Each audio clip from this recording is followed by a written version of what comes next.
Hello YouTube, I've got a 2008 Ford Explorer here.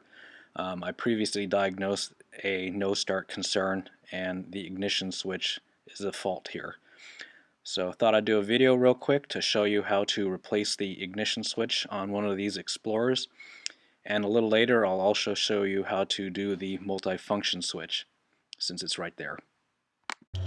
Anyway, the first thing you'll want to do is remove the knee bolster here under the dash. There are two 7mm bolts here and here that hold that on. So since I don't have my tripod on me, I'm gonna pause the camera real quick and get those out. Okay, well, it looks like somebody's been in here before, so it's missing one of the bolts. But anyway, so both of them are out. Now you just pull. There's a couple of snap fit fasteners on either side of the steering column. So you just pull like so, and the knee bolster comes out. Now what this does is it gives you access to the three 5.5mm screws in the bottom of the steering column here. And once you get those three bolts out, this is only held in by snap clips. So I'm going to go ahead and get those three bolts out of the way for you. Okay, with those three bolts out, we can now focus on releasing the snap clips here. I forgot my plastic pry tool, so what I'm going to do is I'm going to push on the edge here with my pocket knife. And of course I can't do it on camera. But you just want to be very careful. You don't want to pop any wires. So basically you do this on both sides. I'm going to repeat that process on the other side here. And we'll get back to you in the next clip. Okay, so I've got the steering column shroud unfastened. You might just need to pull away from the ignition cylinder like so. And from here you can see the shroud and the clips that need to come off. As you can see, I like to start with these ones because all it takes is a little bit of pressure.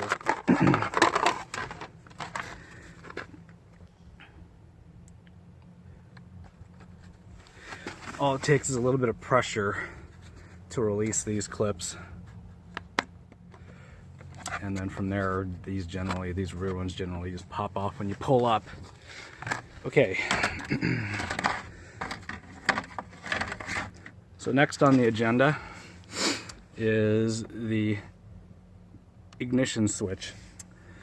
This is not the tumbler, this is the electrical side that the tumbler interacts with. And they're only held in by a couple of ears right here. There's one on the bottom, and then using my screwdriver, I'll show you the one up top,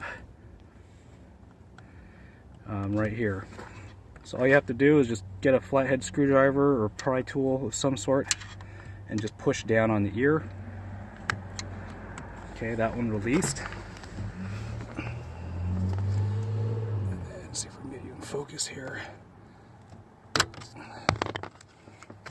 And then, like so, the old switch is out.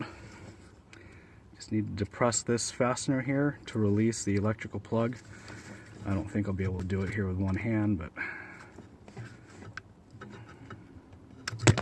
okay, like so. And installation is basically the reverse of removal. We'll take our new switch here.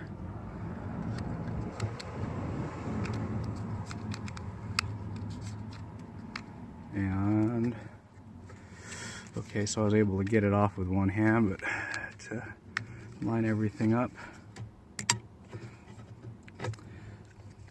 make sure it clicks in nice and firm, sometimes this little doohickey here, the little nub that comes off of the ignition lock cylinder, sometimes it's not lined up quite right to get the switch to snap in. You want to make sure this is aligned with that over there, and if you need to, you can rotate the ignition tumbler just a little bit to facilitate that. And as you can see, we just snap it in. In this case, I had it lined up perfectly, and as you can see,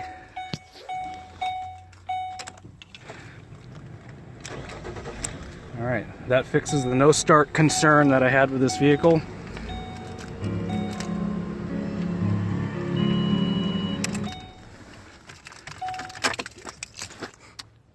And while I'm here, I guess I'll do a video, real quick one, on how to do the turn signal or multifunction switch, or wiper switch, whatever you want to call it. It's a multifunction switch. Pretty easy, probably one of the easiest ones you'll ever do. 2 screws right here, one here, and one back here. They're torque screws. I'll get you the size in just a second. Okay, size is a T20. All you do is just remove these 2 screws, come out like so.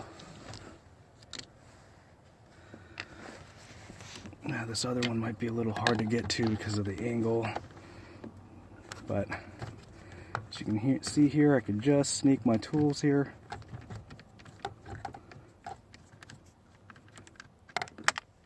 Once the screw is out, the multifunction switch just slides right out of the module here, like so. And then there's the connector, and the same deal. Squeeze the tab in, and that should allow the connector to slide off of the multifunction switch. Again, really hard to do with one hand, but you get the gist of it. So I squeeze the clip here. I squeeze that clip there, and that allowed me to release it from the multifunction switch. I am not here to replace this, so I'm just going to go ahead and put it back together, and just decided to show you guys, just in case there aren't any videos on YouTube on how to do this. I was in the area, so basically if you're in here to do an ignition switch, it's the same process. Basically the initial process of getting the steering column down and everything, the steering column shroud down, is the same. The only difference is we're not removing the ignition switch. We're just going to be removing the turn signal or multifunction switch. And to reassemble, basically backwards of how you took it out. It slides into the module here, like so.